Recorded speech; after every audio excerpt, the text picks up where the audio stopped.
निर्मला जी अपनी बहू रचना से बोली, बहू रमेश कहाँ है? अभी तक दिखाई नहीं दिया। और तू ये अभी तक किचन में क्या कर रही है? अभी तक खाना भी नहीं बनाया है। थोड़ा जल्दी जल्दी हाथ चलाओ। तुम्हारी ननद रिंकू का फोन आया था, बोल रही थी कि मम्मी हम जल्दी पहुंच जाएंगे और तुम अभी तक खाना बनाने में ही लगी हुई हो। आज होली है तो बस थोड़ी देर में वो लोग भी आ जाएंगे। फिर तुम्हें भी तो होली खेलने जाना होगा, इसलिए पहले से ही जल्दी से खाना बना लो। फिर तुम सब लोग होली खेलने चले जाना। तभी रचना, जो पहले से ही रसोई में खाना बनाने की तैयारी में लगी हुई थी, वो बोली, मम्मी जी रमेश बाजार से मिठाई लाने के लिए गए हैं। मगर अभी उनका फ़ोन आया था, बोल रहे थे कि आज होली की वजह से बाजार में सारी दुकानें जल्दी बंद हो गई हैं। दीदी और जीजा जी आ रहे हैं और उन्हें रसगुल्ले बहुत पसंद हैं, इसीलिए उन्होंने सोचा कि उनके लिए थोड़े रसगुल्ले ले आते हैं। तभी निर्मला जी को गुस्सा आया और बोली, हो गई ना अभी दिक्कत? अरे मैंने उससे कहा था कि मिठाई रात को ही लाकर रख दे, पर मेरी बात सुनता कहाँ है, बस बीबी के पल्लू से बंधा रहता है। अब मेरी बेटी और दामाद क्या रोज रोज आते हैं जो उनके लिए मिठाई भी नहीं ला सकते? निर्मला जी को गुस्से में देख रचना धीरे से बोली, मम्मी जी आपका बेटा लाने तो गया था ना, अभी नहीं मिली तो क्या कर सकते हैं? बस बस बहू, ज़्यादा जुबान मत चला। अब मिठाई बाजार में नहीं मिल रही तो कोई बात नहीं, फ्रिज में गुलाब जामुन का तैयार पैकेट पड़ा है, तुम उसी के गुलाब जामुन बना देना। अपनी सास की बात सुन रचना थोड़ी उदास हो गई, क्योंकि वो सुबह से ही किचन में लगी थी और अब तो उसकी मेहनत और भी ज़्यादा बढ़ गई, क्योंकि अब खाना बनाने के साथ साथ उसे गुलाब जामुन भी बनाने थे।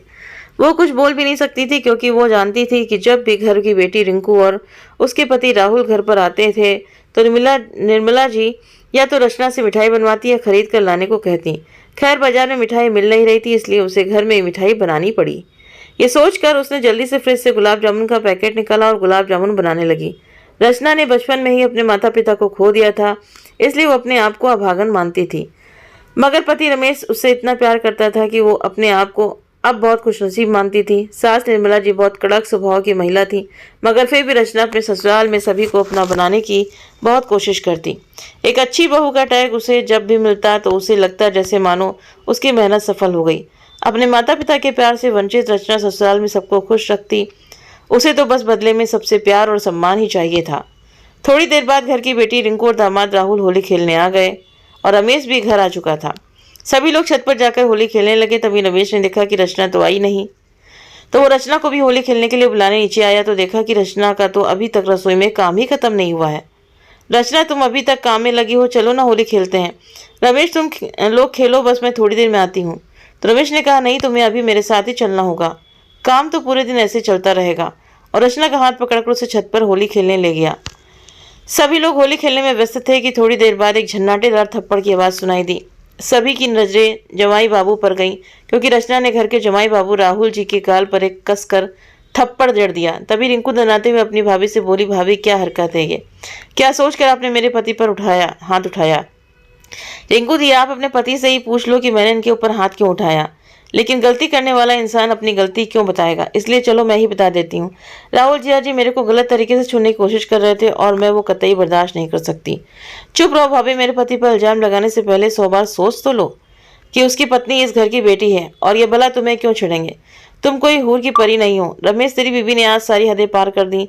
देखा तूने कैसे तेरे जीजा जी पर इल्जाम लगा रही है। तभी रमेश बोला, दीदी मेरी पत्नी क्यों बिना वजह जीजा जी पर इल्जाम लगाएगी? जिया जी को ऐसी हरकत करने से पहले बिल्कुल भी शर्म नहीं आई, छी।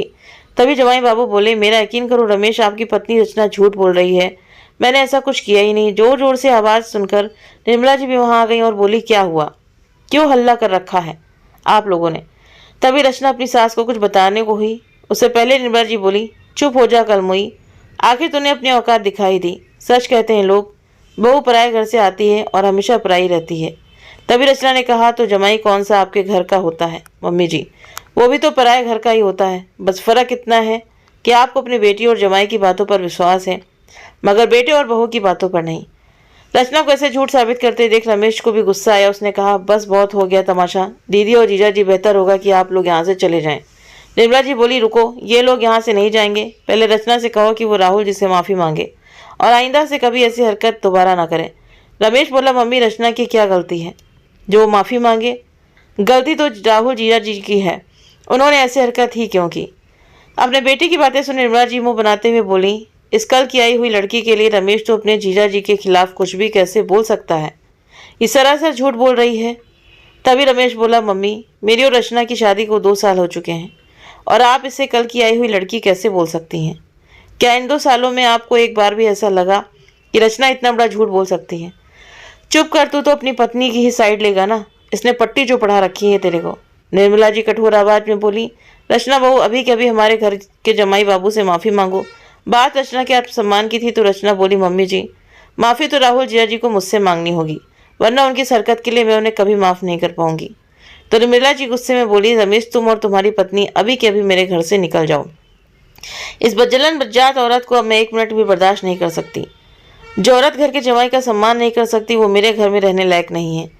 अपने लिए ऐसे शब्द सुनकर रचना की रुलाई फूट पड़ी, क्योंकि आज सही होते हुए भी वो अपने लिए कोई कदम नहीं उठा पा रही थी। सिर्फ इसलिए क्योंकि आज भी समाज में बहू बेटे की बातों से ज़्यादा बेटी और जमाई की बातों को ज़्यादा तवज्जो दी जाती है।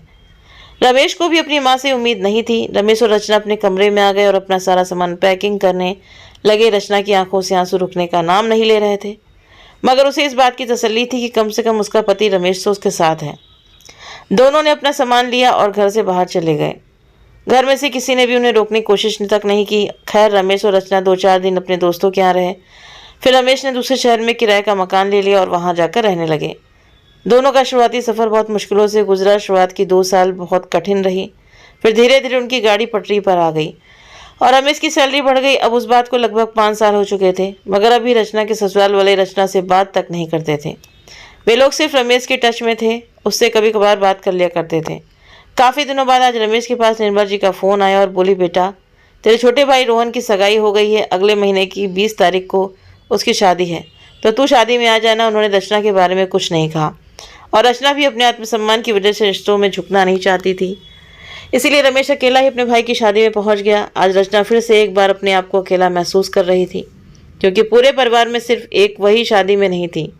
रमेश को अकेला देख शादी में उपस्थित सभी रिश्तेदारों ने रचना के बारे में पूछा, तो निर्मला जी ने बच्चों की परीक्षा का बहाना बनाकर बात को टाल दिया, ताकि लोग बार बार रचना के बारे में न पूछें। खूब धूमधाम से रोहन का विवाह संपन्न हुआ और रवीना घर की दुल्हन बनकर आ गई। रवीना भी अब धीरे धीरे परिवार में घुल मिल गई, मगर वो जब भी रचना भाभी के बारे में पूछने की कोशिश करती तो रिंकू और निर्मला जी हमेशा यही कहकर बात टाल देती कि रचना बहुत तेज स्वभाव की लड़की है, इसलिए उसकी घर में किसी से नहीं बनती। और अब रमेश की दूसरे शहर में नौकरी के चलते वे लोग वहीं दूसरे शहर में बस गए हैं, इसीलिए यहाँ कम ही आते हैं। रवीना को बस हमेशा इसी बात का मलाल रहता कि काश वो अपनी जिठानी से मिल पाती, बातें कर पाती, क्योंकि उसने अभी तक रचना को देखा तक नहीं था। और रोहन ने भी रवीना को पहले ही दिन बोल दिया था, अगर घर में सुख शांति चाहती हो तो इस घर में रचना भाभी का कभी नाम भी मत लेना। तो रवीना हमेशा इसी सोच में डूबी रहती कि रचना भाभी ने ऐसा भी क्या कर दिया तो सब लोग उसके नाम से नफरत कर रहे हैं। खैर, अब रवीना की शादी को 2 साल हो चुके थे और आज होली का दिन था। आज फिर से घर में खूब चहल पहल थी। तो आज भी बेटी और दामाद होली खेलने के लिए आए हुए थे।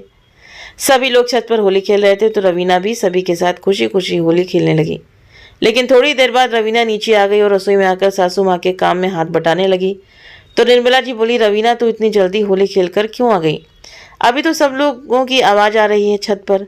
सभी तो छत पर ही है ना, फिर तू क्यों इतनी जल्दी वापस आ गई? तो रवीना बोली, बस मम्मी जी, मन नहीं कर रहा होली खेलने का, कुछ अजीब लग रहा था, इसलिए वापस चली आई। निर्मला जी ने रवीना से झूठ बोल दिया था, मगर खुद से वो झूठ नहीं बोल पा रही थी।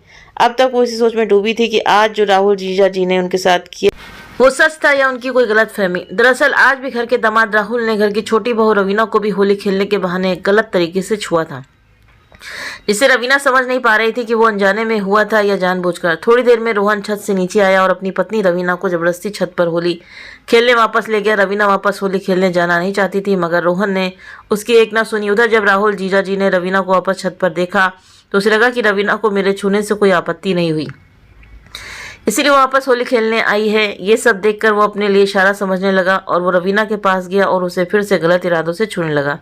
इस बार रवीना राहुल के गलत इरादों को समझ गई और वहां से डर कर भागी और सीधी रोहन के पास जाकर रोने लगी। तो रोहन बोला, क्या हुआ रवीना, तुम रो क्यों रही हो? रवीना बोली, रोहन, राहुल जीजा जी मुझे गलत तरीके से छुए जा रहे हैं, उनके इरादे गंदे हैं। सुन, अचानक रोहन को 5 साल पहले की घटना याद आ गई, जब रचना भाभी ने भी तो राहुल जीजा जी पर यही इल्जाम लगाया था और घर वालों ने रमेश भैया और रचना भाभी को ही गलत ठहराकर उन्हें घर से बाहर निकाल दिया था। वो सोचने लगा कि रवीना ने तो कभी रचना भाभी को देखा तक नहीं।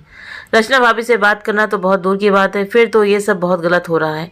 ये सब मुझे घर वालों को बताना ही पड़ेगा। सोचकर रोहन ने तुरंत सारे घर वालों को जमा किया और उन्हें सारी बात बताई तो रिंकू कड़क कर बोली, जरूर रचना भाभी ने ही तेरी बीवी के कान भरे होंगे रोहन, तभी तो ये भी आज उन्हीं की बोली बोल रही है। दोनों देवरानी जेठानी ने मिलकर अच्छा प्लान बनाया है मेरे पति को फंसाने का। तभी पीछे से राहुल भी बोला, हाँ रिंकू तुम बिल्कुल सही कह रही हो, रचना तो यहाँ से चली गई मगर मेरे पीछे इसको लगा गई। रवीना यह सब सुनकर भौचक्की रह गई और बोली, जीजा जी कुछ तो शर्म करो। आपने मेरे साथ जब पहले यह हरकत की तो मुझे लगा कि शायद मेरी ही गलतफहमी होगी, मगर दूसरी बार मुझे सब समझ में आ गया कि आप कितने गिरे हुए इंसान हो। और रचना भाभी उनके बारे में जो मुझे घर में कुछ और ही बताया गया था, उनसे बात करना तो दूर, मैंने तो आज तक उनकी शक्ल तक नहीं देखी है। इन सब की बातें सुनकर निर्मला जी सब कुछ समझ चुकी थीं। वो अपनी बेटी रिंकू से बोली, रिंकू अपने गंवार पति को लेकर अभी के अभी मेरे घर से निकल जा। तू हर बार तेरे पति की ढाल बनकर खड़ी हो जाती है और मैं मूर्ख तुम लोगों की बातों में आ गई।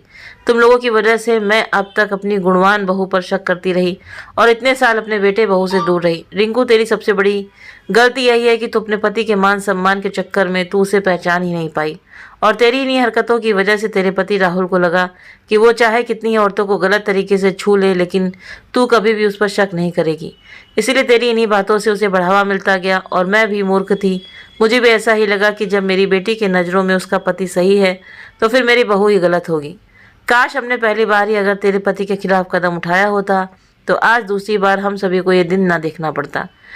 तभी रिंकू को समझ आया कि आज इसने मेरी भाभी के साथ ऐसी हरकत की है तो क्या ये बाहर ऐसी ओझी हरकत नहीं करता होगा। वो राहुल से कुछ कहती उससे पहले ही राहुल उसके पास आया और बोला, रिंकू मुझे माफ़ कर दो प्लीज़, मुझसे बहुत बड़ी गलती हो गई। तभी रिंकू ने एक ज़ोरदार तमाचा राहुल के गाल पर जड़ दिया और बोली, तुम इसे गलती बता रहे हो, तुमने धोखा दिया है मुझे और ऐसे इंसान को मैं कभी माफ़ नहीं कर सकती। चले जाओ मेरी नज़रों के सामने से, वरना मुझे पुलिस को फ़ोन करते देर नहीं लगेगी। रिंकू का ऐसा रूप देखकर राहुल ने वहाँ से जाने में ही भलाई समझी। उसके जाने के बाद रिंकू ने अपनी माँ से माफ़ी मांगते हुए कहा, माँ मुझे माफ़ कर दो, मुझे पता नहीं चला कि मैं ऐसे घटिया इंसान के साथ रह रही हूँ जिसकी नज़र मुझ पर नहीं बल्कि बाकी औरतों पर है। तभी निर्मला जी बोली, गलती तूने नहीं, गलती हम दोनों से हुई है। इतना कहकर उन्होंने अपनी बड़ी बहू रचना को फ़ोन लगाया। उधर रचना अपनी सास का फ़ोन देखकर चौंक गई कि आज सास ने मेरे पास फ़ोन क्यों किया।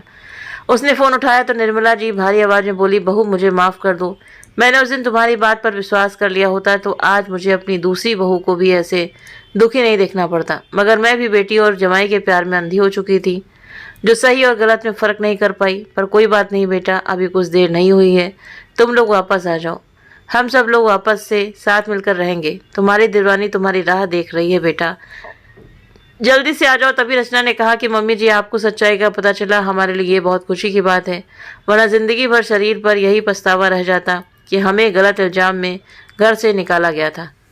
मम्मी जी क्यों आज भी हमारे समाज में बेटे और बहू से ज़्यादा दर्जा बेटी और जमाई को दिया जाता है, जबकि माँ पिता के सारे फ़र्ज बेटे बहू पूरे करते हैं, फिर भी एक बेटी की बात के आगे एक बहू की बात को काट दिया जाता है, फिर चाहे वो बेटी गलत ही क्यों ना हो। हाँ बहू, मैं आपकी बात से बिल्कुल सहमत हूँ और मुझे इस बात का पछतावा भी है और मुझे ही नहीं बल्कि तुम्हारी ननद रिंकू को भी बहुत पछतावा है। लेकिन बहू अगर आप लोग यहाँ नहीं आए तो मैं समझूंगी कि आपने हमें माफ़ नहीं किया। तभी सास के पास से फ़ोन लेकर छोटी बहू रवीना बोली, भाभी जी मैं आपको देखने के लिए कितने दिन से तरस रही हूँ, प्लीज़ मना मत कीजिएगा, जल्दी से यहाँ आ जाइए, हम सब लोग मिलजुल कर रहेंगे। सबके इतने प्यार को देखकर रचना उसकी बात काट नहीं सकी और वो सब अपना सामान लेकर वापस से अपने घर आ गए। तो दोस्तों आपको हमारी कहानी कैसी लगी कमेंट करके आप ज़रूर बताएं। अगर आप सभी को कहानी अच्छी लगी हो तो प्लीज़ वीडियो को लाइक करें, शेयर करें और हमारे चैनल को सब्सक्राइब करना ना भूलें। मिलते हैं हम सभी से नेक्स्ट वीडियो में नई कहानी के साथ में। Thank you.